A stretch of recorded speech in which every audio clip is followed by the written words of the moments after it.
শেষ দফা নির্বাচনের আগে দেখা গেল সোনারপুর দক্ষিণে নতুন এক ছবি। এখানে যাদবপুর লোকসভা কেন্দ্রের নির্দল প্রার্থী হোসেন গাজী তিনি জানাচ্ছেন তিনি প্রার্থী হিসেবে নয়, তিনি সামাজিক সেবক হিসেবে কাজ করতে চান নিরন্তর। আর সেই নিরন্তরের আশায় তিনি শুধু আয়লা লায়লা বুলবুল নয়, তিনি আমফানে এবং কি এই কিছুদিন আগে এই ঝড়েও তিনি কাজ করেছেন মানুষের সেবায়। যাদবপুর থেকে শুরু করে সুন্দরবন এবং সাগরদ্বীপ পর্যন্ত তিনি কাজ চালিয়ে যাচ্ছেন। এই অবস্থায় দাঁড়িয়ে তিনি চান মানুষের ভোট।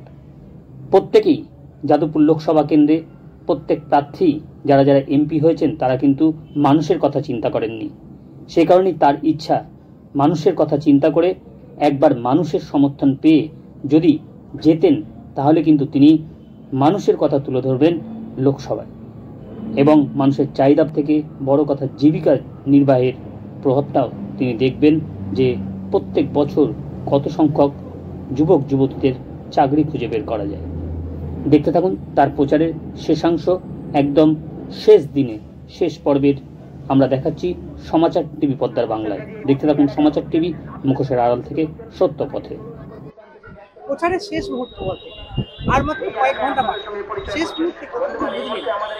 দেখুন, আমি শুরু সবার শেষ প্রান্ত থেকে আমরা প্রচারে নেমেছি। আমরা অল্প সময় পেয়েছি, অল্প সময়ের মধ্যে আমরা যা মানুষের সাড়া পাচ্ছি তাতে খুব ভালো রেজাল্ট হবে। দেখুন, এই যাদবপুর লোকসভা কেন্দ্রের 16 জন ক্যান্ডিডেট, সবাই তো বলছি জিতবে কিন্তু একজন, বাকি 15 জন কিন্তু হারবে, জিতবে একজন। ফলে সবাই আশাবাদী, সবার সঙ্গে আমিও আশাবাদী যে আমার একটা ভালো রেজাল্ট হবে। আমার আরেকটি বক্তব্য হলো আপনাদের কাছে, অনেকে বলে আমি জিতলে কাজ করতে পারি আর না জিতলে কাজ করতে পারি না, মানুষের একটা বোকা বানানোর পরিকল্পনা। কিন্তু ভারতীয় সংবিধানের নিয়ম অনুযায়ী এবং পলিটিক্যাল পার্টির যে সংবিধান অনুযায়ী যদি একজন second position leader of position leader এবং থার্ড পজিশন লিডার পজিশন সেও কিন্তু কাজ করতে পারে, তার যদি কাজের পদ্ধতিটা জানা থাকে, রাজনৈতিক আইন কানুন জ্ঞান যদি তার মধ্যে থাকে, সে নির্বাচিত হলে যেমন একজন এমপি সে তার খুশি মতো চলে। আর তার বিরোধী দল যারা থাকে second position, third position, fourth position, 16 জন ক্যান্ডিডেটের মধ্যে পরপর 4টে প্রার্থী, তাদের পরপর যে ভোট, সেই ভোট সংখ্যা অনুযায়ী ওই নির্বাচিত সাংসদের সমস্ত দুর্নীতি, সমস্ত অন্যায় এবং সমস্ত রকম আত্মসাতের কাজগুলো তার কিন্তু ঘুম বন্ধ করে দিতে পারে। সেটা বর্তমানে আমি দেখেছি। এর আগে অনেকগুলো এমপি যাদবপুর থেকে নির্বাচিত হয়ে পার্লামেন্টে গেছেন।